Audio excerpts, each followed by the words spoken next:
मेरे प्रिय भाइयों, देवेंद्र पंडित का राम राम। आओ आज फिर ज्ञानवर्धक सुंदर कहानी सुनता हूँ। भाइयों बहनों, जरा आंखें बंद कर लीजिए। अगर मन भटक रहा हो तो प्रभु का नाम ले लीजिए, क्योंकि जो मैं कहने जा रहा हूँ वो सुनने के लिए कान नहीं, दिल चाहिए। हम सब रोज जीते हैं, हंसते हैं, लड़ते हैं, कमाते हैं और सोचते हैं मृत्यु तो बहुत दूर है। लेकिन सच ये है, मृत्यु कभी दूर नहीं होती। वो बस मौन में खड़ी हमारी बारी का इंतजार करती है।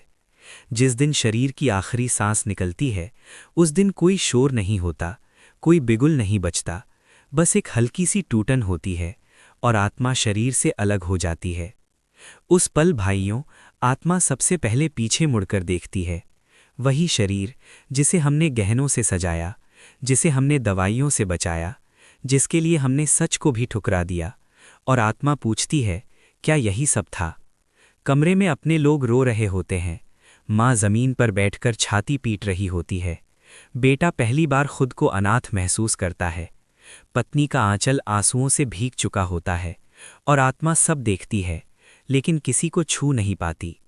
यही पहली सज़ा होती है, बेबस होना। फिर आत्मा को आगे ले जाया जाता है। कोई जंजीर नहीं होती, कोई मार नहीं होती, बस एक रास्ता होता है और उस रास्ते पर सन्नाटा होता है। उस सन्नाटे में आत्मा को अपनी ही आवाज़ सुनाई देती है। वो आवाज़ पूछती है, याद है जब किसी ने तुझसे मदद मांगी थी और तू मुंह फेर कर चला गया था? याद है जब तू सच बोल सकता था लेकिन डर गया था? याद है जब तूने किसी अपने का दिल सिर्फ अपने अहंकार के लिए तोड़ दिया था? भाइयों, वहाँ कोई यमराज डंडा लेकर खड़ा नहीं होता।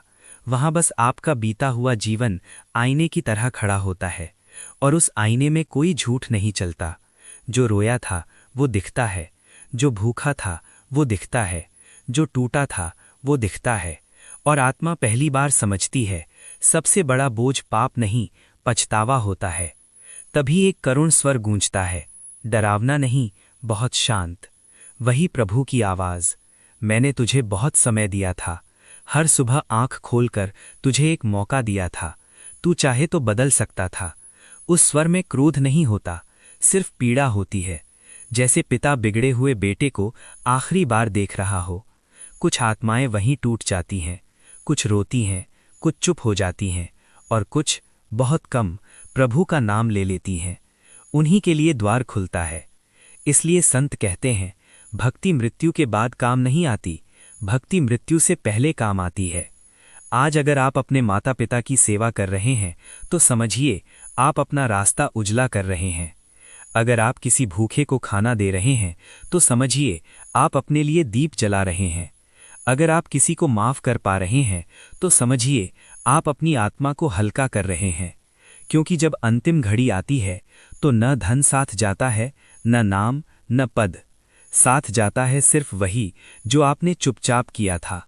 भाइयों और बहनों, मृत्यु डराने नहीं आती, वो याद दिलाने आती है कि समय बहुत कम है और प्रेम सबसे बड़ा धर्म है। आज अगर ये बातें सुनकर आपकी आंखें नम हुई हैं तो समझ लीजिए प्रभु ने अभी आपको छोड़ा नहीं है। आज भी समय है, नाम जपिए, सेवा करिए और किसी का दिल मत तोड़िए।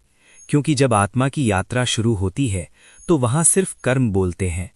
और अंत में बस इतना याद रखिए, जिसने जीवन में प्रभु को थाम लिया, मृत्यु उसका कुछ नहीं बिगाड़ सकती। हरि नाम सत्य है, हरि नाम सत्य है। आशा है कि आप सभी को कहानी अच्छी लगी होगी। आप सभी का दिन मंगल हो। देवेंद्र पंडित का राम राम।